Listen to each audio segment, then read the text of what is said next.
বাংলাদেশ জাতীয়তাবাদী ছাত্রদলের সভাপতি রাকিবুল ইসলাম রাকিব বলেছেন, ছাত্রলীগের পুনর্বাসনের জন্য কাজ করছে বাংলাদেশ ইসলামী ছাত্র শিবির ও বাংলাদেশ গণতান্ত্রিক ছাত্র সংসদ।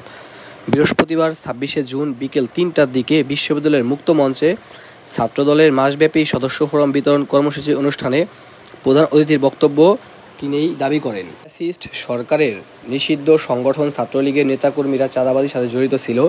জুলাই গণ অভ্যুত্থান সাধারণ শিক্ষার্থীদের উপর সরাসরি গুলি চালায় নিষিদ্ধ সংগঠনের এই নেতা কর্মীরা। আর এই ছাত্রলীগের পুনর্বাসন করছে ছাত্র শিবির ও গণতান্ত্রিক ছাত্র সংসদ।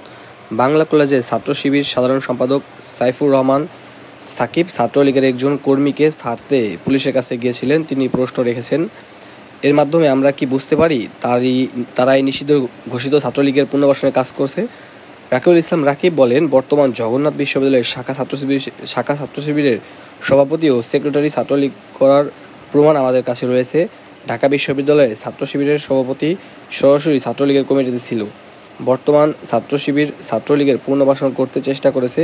ভবিষ্যতে এমন করা হলে আমরা মেনে নিব না। ছাত্র শিবিরের বর্তমান কেন্দ্রীয় সভাপতি জগন্নাথ বিশ্ববিদ্যালয় থেকে পড়াশোনা করেছে।